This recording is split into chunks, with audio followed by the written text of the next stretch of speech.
Well, we need to understand that women are going to spend a third of their life in this phase of life. Yeah. And this is when we have the most to give because we now have institutional wisdom. We have life history. We now are really comfortable as who we are as individuals, and we can help those that are coming behind us. And this is where we just need a little bit of help to be able to get the tools that help us to refigure and reconfigure and know how to help this body to do what it's supposed to do. Help it to go to sleep at night, help it to get up in the morning, help it to have enough energy to get through the day, because it's gonna be us that help with our communities, help with society, and help with humanity. Hello, you are listening to the Late Bloomer Living podcast.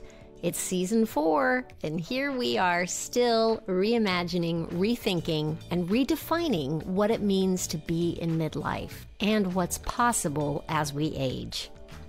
We are gathering energy, momentum, and excitement for our next chapter via candid conversations with other midlifers about their own pivots, pitfalls, and triumphs. I'm Yvonne Marchese, your host, and I'm so happy you're here. I created this podcast to give you inspiration and let you know you're not alone in feeling stuck in midlife.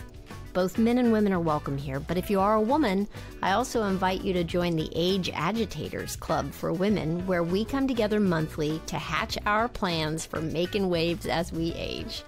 Being part of this community for women will remind you on a regular basis that you're not too old, and it's never too late to do that thing you've been thinking about.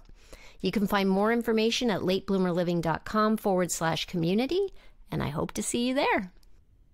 Hello, my friend. Welcome to part 2 of the lowdown on menopause and how to balance our hormones with Dr. LaKeisha McMillan.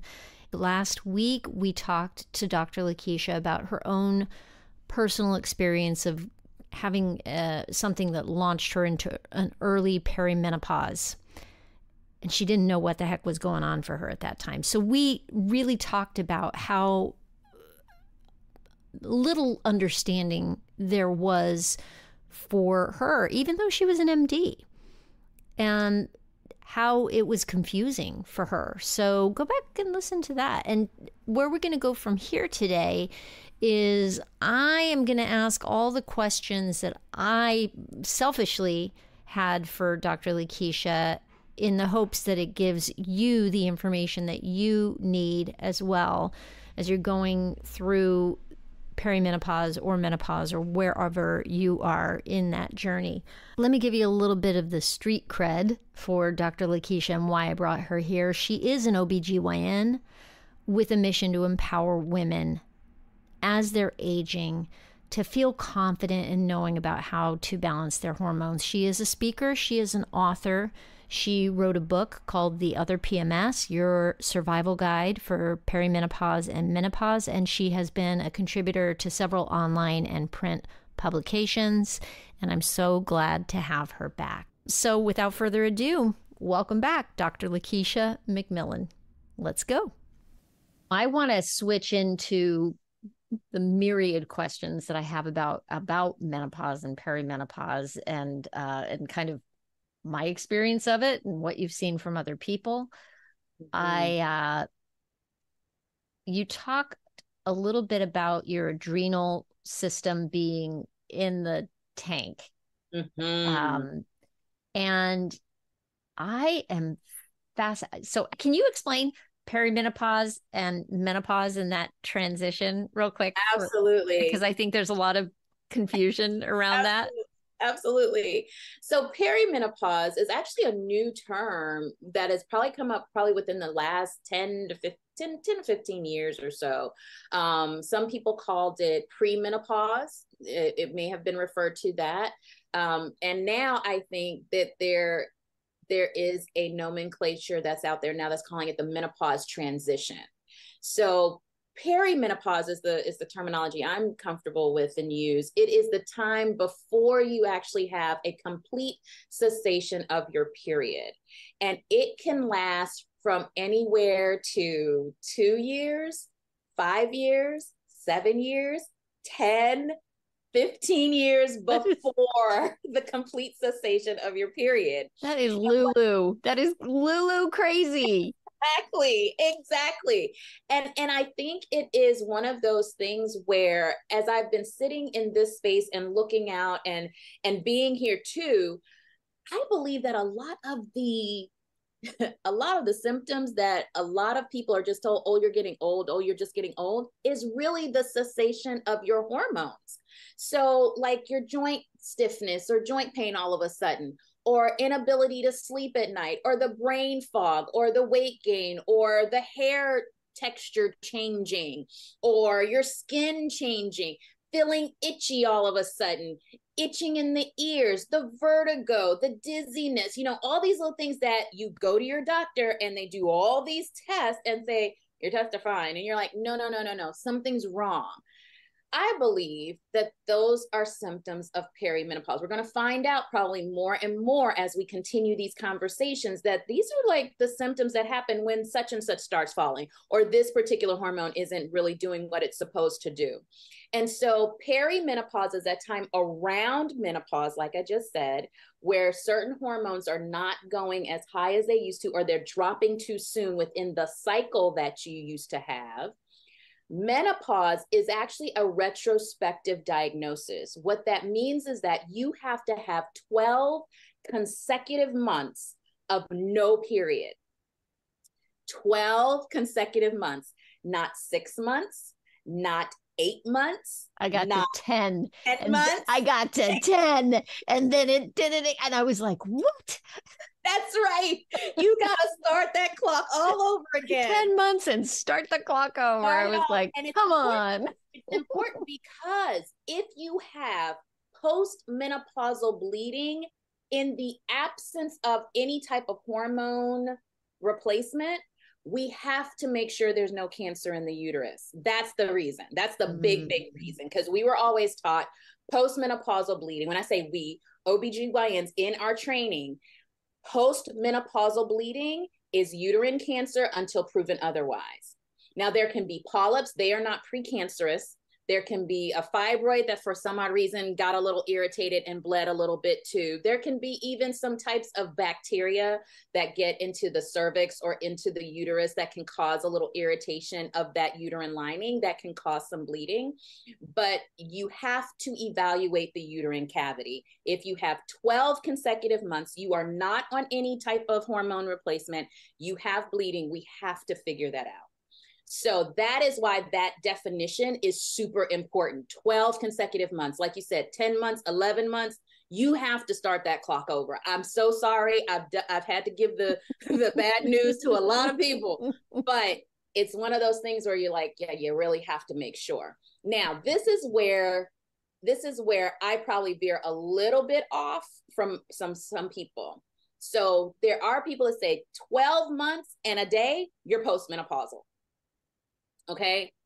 Once you've had 12 consecutive months, you are postmenopausal. I found that when I used to tell patients you're postmenopausal, they would say, okay, so when is my body going back to that time back there? And I would say, well, you're kind of in this new phase of life. So I just called it the menopausal phase of life is what so that you can now know, okay, because I don't have hormones that are in the same, they are not going as high as they used to or as low as they used to, because there is an imbalance. My body has changed. So I need new tools to be able to address that. So there's a terminology, there's postmenopausal, there's menopause, and there's peri or premenopause. And like I said, some people call it the menopause transition, where you're going through perimenopause into that 12 consecutive months of no period. Yeah. Wow.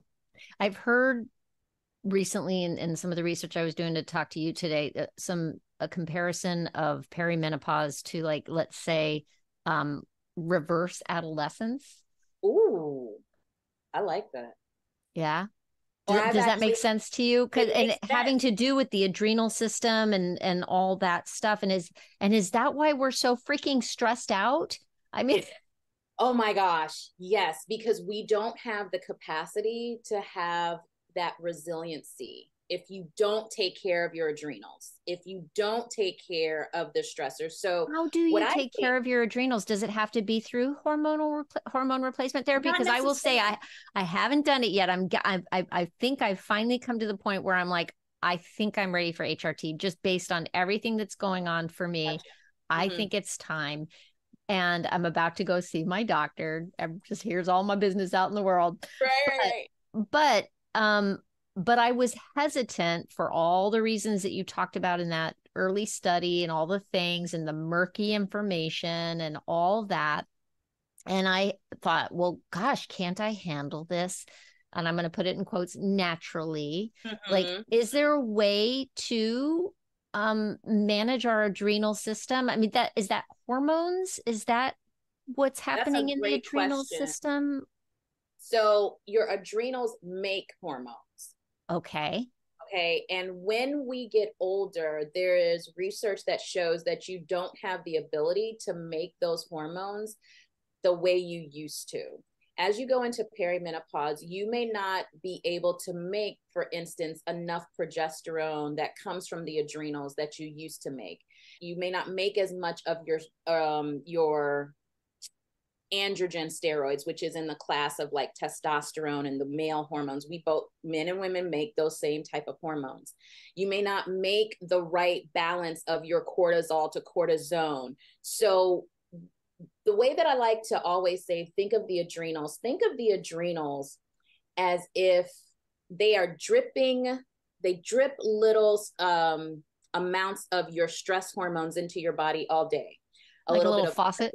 yeah, Picturing a little. little drip, right? Uh-huh. They drip in adrenaline, norepinephrine, epinephrine, because you need that to function. You need that when you're driving. I'm in Maryland. So when we're on the Beltway and we're driving, you want to make sure that you're paying attention. You can see the cars coming in. If you have that car that almost comes in your lane and both of you react and you don't have that car accident, you have that little flare that comes up and you Oh yeah, hands that start doing the rush of micro heat. swimming. Yes, that Mm-hmm. is your fight or flight. That's your adrenals taking care of you, Mm-hmm. doing what is necessary to help you survive. Now, when everything becomes that near miss car accident, when the call from the mother-in-law or the call from your kids or the boss or and you get that little flare all the time, you can't live like that. It burns you out. And so the Oh, can adrenal, I just say literally it burns you out? Can I just say, yes, ask you? I have noticed a direct connection between my hot flashes and stress. I have a stressful thought and whoosh, the hot flash comes. And because I started meditating like 5 years ago and have a pretty regular practice, the hot flashes are much more like now that I am definitely, past the menopause thing, that has calmed. I still get night sweats, but an occasional hot flash will pop up and it is still tied to a stressful thought. And because I'm watching my thoughts and used to doing that, I would I remember sitting meditating and being like, a hot flash would come up and I'd go, oh, look at that. Isn't that interesting? And it was like, this is all tied together. When I think stressful things, the hot flashes come. Isn't that interesting? And I got curious about it. And then I would just sit and watch the hot flash like come and go.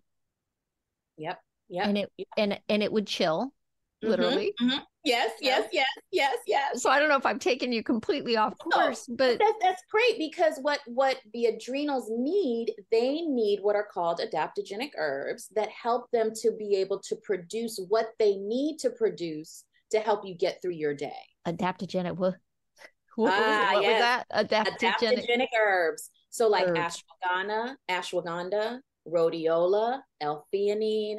The adrenals love those. They use them as little building blocks to make what you need from the adrenals. So are those supplements that a person Yes, could take? yes, Okay. those are Okay. supplements. Uh-huh. Now, adding on HRT or BHRT, which kind of identifies as a bioidentical hormone therapy, can be another layer to be able to help give the body something else that it needs so that the adrenals can say, okay, I'll stay over here and I'll keep doing what I need to do instead of trying to steal from other places and help you just get through your day. And that's why you can feel exhausted and you can feel just totally drained and not have the ability to manage your weight very well either.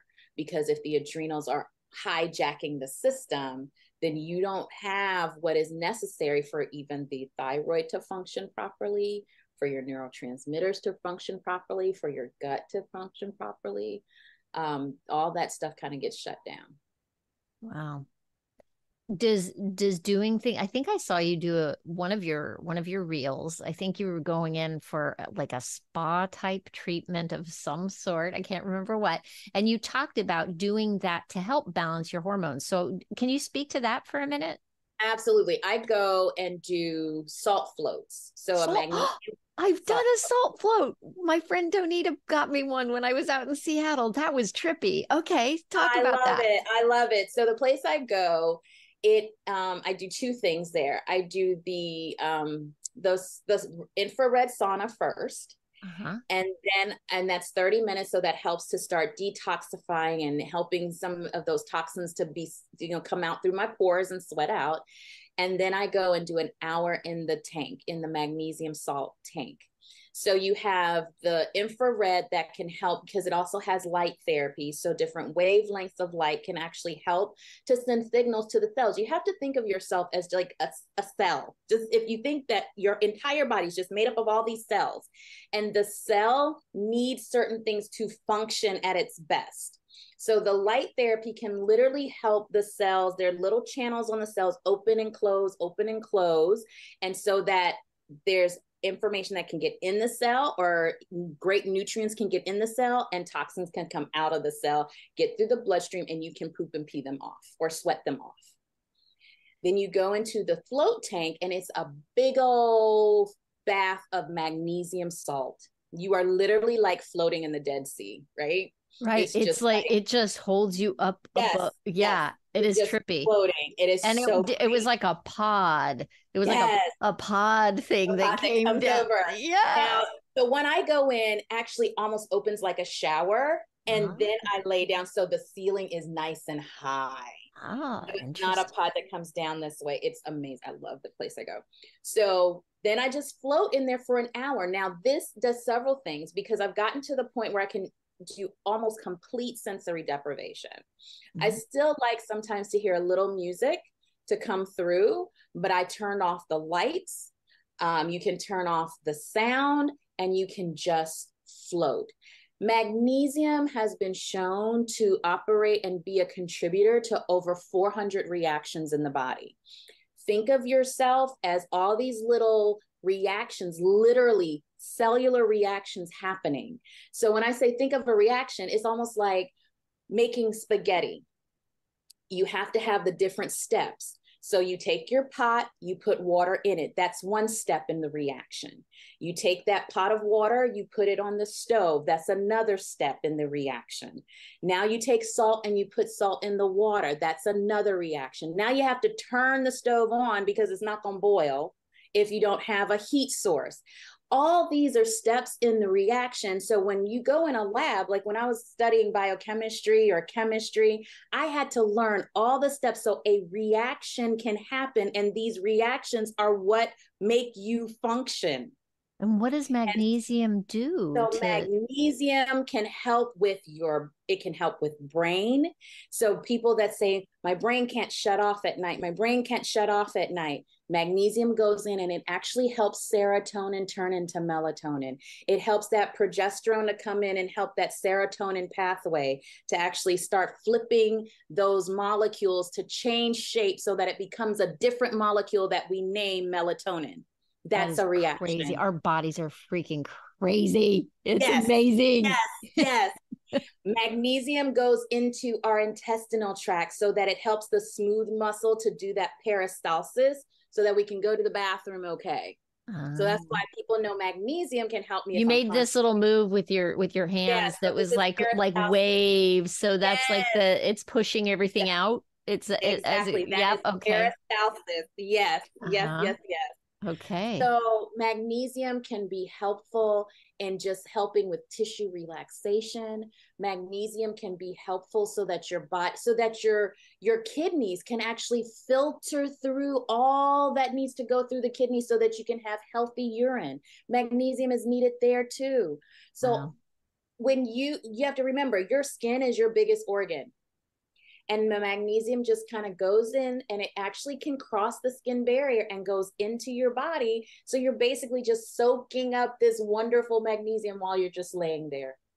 Can you ever get too much magnesium? Is that like a thing? No. It's not So, toxic. and supplements, okay, okay. Yeah. Like if you can't go do a salt float, the supplements are a good thing. Yeah. So if you can't do a salt float, do the supplements. I even do supplements with the salt float because depending on if you're not going to the salt float every day. Right. So you may, if you go once or twice a month, you still may need that if you're still having some symptoms. Now, some people, when they take a lot of magnesium, it can make you go to the bathroom and make you have a little bit of diarrhea. So I say, if you get to that point, then just back off. That's really the symptom you'll have if you have too much magnesium. Good to know. Good to know. And speaking of your skin being this giant organ that absorbs things, I have heard that it is a better protocol to get your HRT through a patch through the skin as opposed to orally. Is that, can you talk to that, speak Oh, to that a little yes, bit? we can definitely talk about that. So transdermal is what you're talking about. Delivery systems for BHRT are better because it doesn't necessarily go through what we call first pass metabolism. So that means that it's less of it going through the liver, having to be broken down, and that molecule shape change happening, and you then processing the what we call metabolites out through your intestines or your kidneys. So poop and pee, basically. Gotcha. Um, I have heard, or what I heard about it was that it also is safer with the whole question of blood clots. Am I on target there? So yeah, so I know what you're talking about. When you do oral BHRT or when you do oral estrogen, specifically oral estrogen, that is going to break down to a type of estrogen that some people can't clear as readily, which is the E1 estrogen or estrone. And it's the estradiol that you really want. And there are different types of, there's 4-OHE1, there's 2-OH, there's 60, all these different types of shapes that the estrogen can turn into. And some people, when it goes down through the estrone pathway, it's stickier and it stays there. And that one can actually attach to DNA and cause the DNA to change and become damaged and increase your risk for cancer and increase your risk for clots. So that's why we don't necessarily like the oral form of estrogen for HRT purposes, because it tends to go down and make that type of a metabolite faster than people can clear it. Okay. Hey, we're going to take a quick break here because I want to let you know that this podcast episode is brought to you by Midlife Cues. Are you looking to live life more intentionally and grow personally as you get older? The Midlife Cues newsletter is the perfect solution for you. Every Sunday, you can open up your email to find a weekly newsletter filled with carefully researched resources and tools to help you live your best life. It's written and published by Lou Blazer, who left a successful career in corporate America and now focuses on helping midlifers be truly happy and feel fulfilled in the second half of their lives. You can subscribe today at midlifecues.com. Can you explain for me, too, the difference between chemical HRT, and I hope I'm using the right terms here, versus bioidentical versus, I think there's even another term for body identical is something I may have heard. So what I like to see, so there is synthetic versus bioidentical. Okay. So your synthetics are really what you even find in birth control pills. Mm-hmm. So they take them in the lab and they make it's almost like making a fake key that can trick the body and it looks like estrogen. it looks like progesterone. So Mm. it can go and sit on the receptor. When I say receptor, cells have these little things that pop up on top of them that are called receptors, and that fake Kind of like an key. antenna. Is it kind of like Yeah, a little exactly. antenna? That little Hey. antenna, Uh-huh. and it come in and it can sit there and actually turn it on.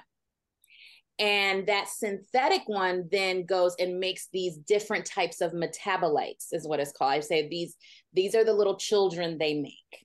And these children are very unruly. They do not follow the rules. And then they go all over the body and cause havoc. Ugh. Whereas bioidentical hormones, they are made in a lab, but they come from a more natural source, and they actually make them to really look like what the body used to make. So it's not like somebody disguised as it, but it really does look like the progesterone, the estrogen you used to make.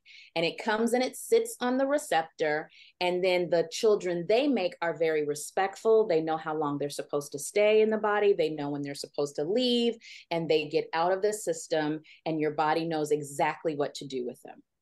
And the bioidentical hormones, is that something that you have to have done at a compound pharmacy or Usually, yes. Yes. usually? Yeah. So Okay. usually, yes. If and the reason I even like compounding pharmacies is because me as the practitioner, as the doctor writing the prescription, I can really tailor how much you're getting. And I can talk to the pharmacist, and I can even say, hey, I want, for instance, I want Yvonne to have what is called micronized progesterone, which is the terminology we use that says, hey, this is going to be bioidentical.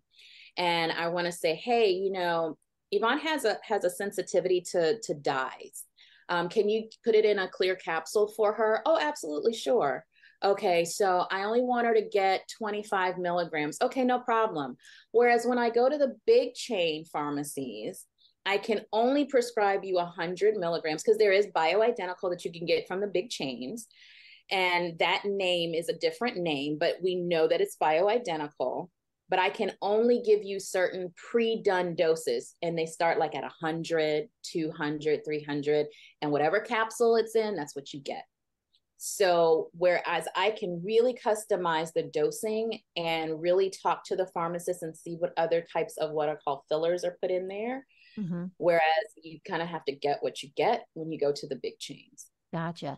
And I understand too that there's some problems with insurance coverage is Oh, it just with absolutely. bioidenticals or is it with having to go to the compound pharmacy? Where's that line I of think it's with bioidenticals. I don't believe it's really?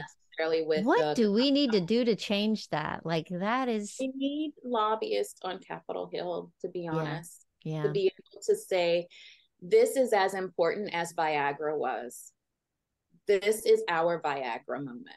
yeah. And this is really, just like you took time, and I say you, I'm just using generic, Congress or whoever at that time was able to get funding and research to say, hey, they were looking at Viagra for heart disease, actually, right? And people that actually had heart attacks, and found this wonderful side effect. I did air quotes, y'all, of how it actually helped with erectile dysfunction. The reason it did that is because it actually increased the amount of nitric oxide that was floating around in the body, which causes vasodilation, which is what is part of the mechanism of action, which you need to have an erection.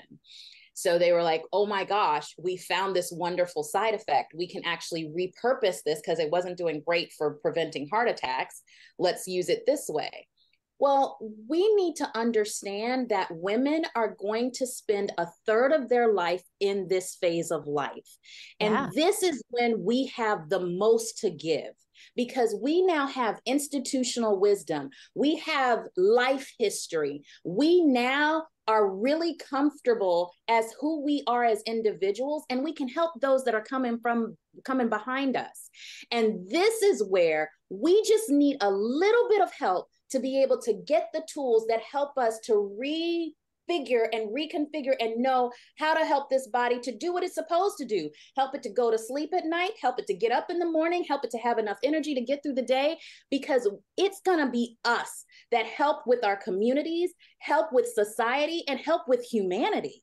Yeah. And this Oh is my what gosh. the Preach. humanity program. Preach. Oh my gosh. And if we have had kids, they're now older, and we now have that extra bandwidth where we are not moms to young kids that are completely overwhelmed with what that is. And now we have time to dive in and like give something back to our community, give something back to society. And people are shuffling off old people like they're done and like they're burdens. Exactly. And oh my gosh, I'm getting hot under the collar. Mm.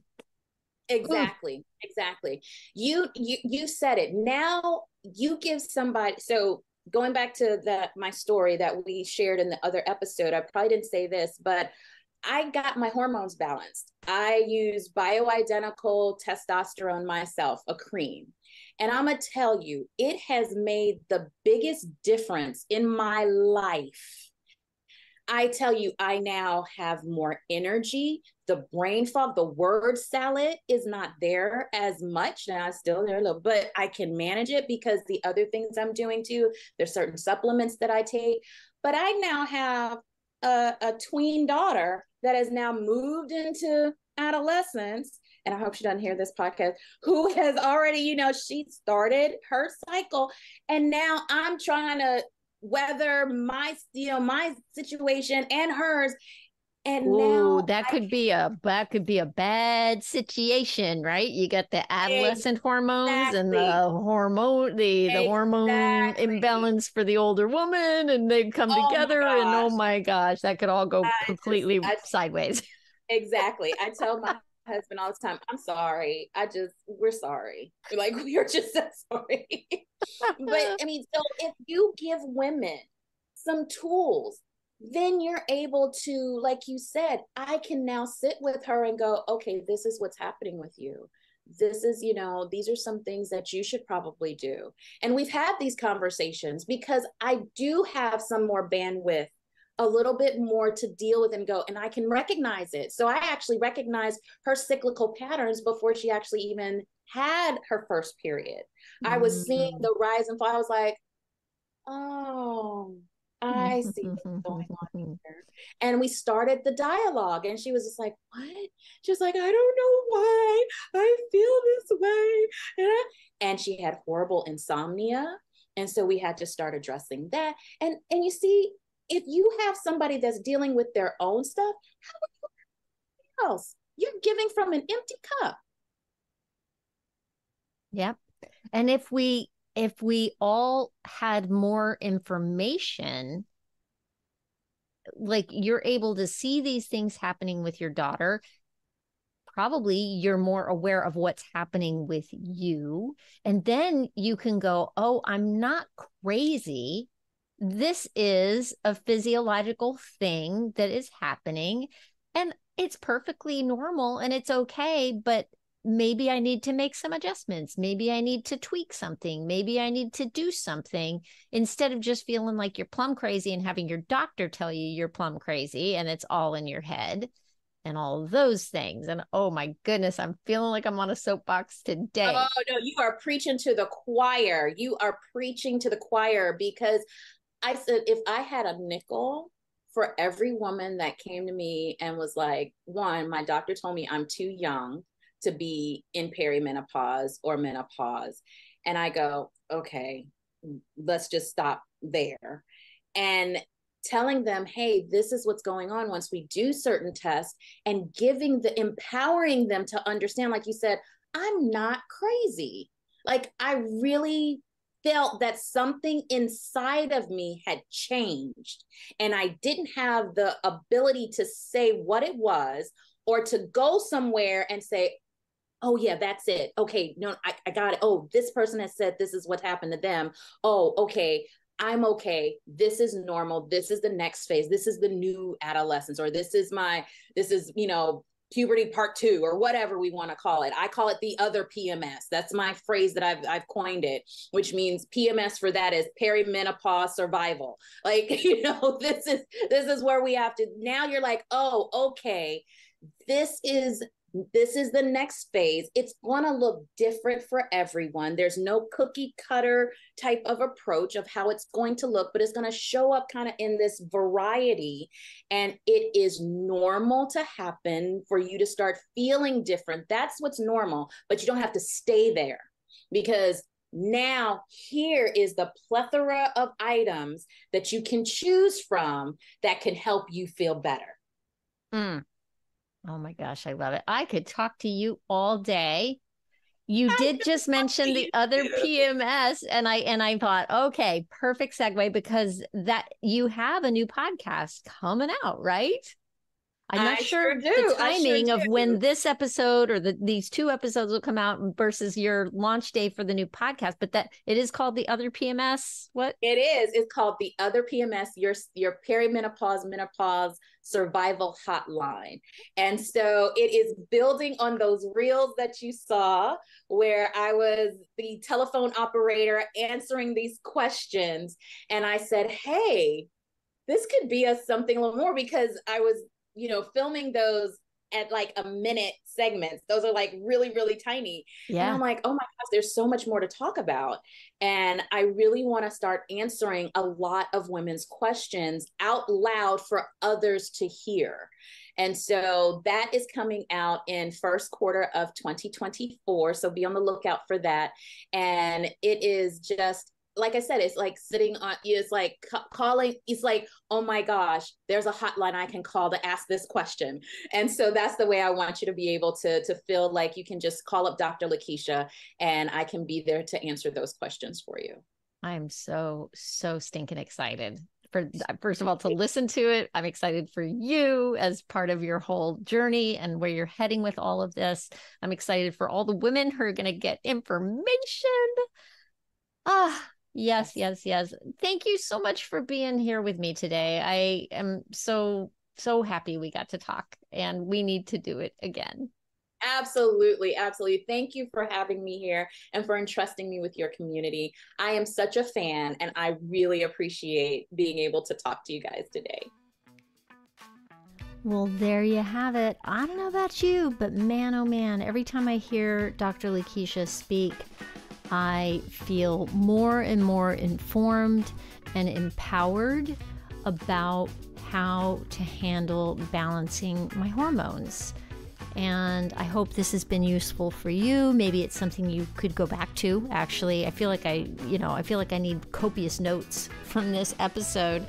Dr. LaKeisha is launching a podcast of her own.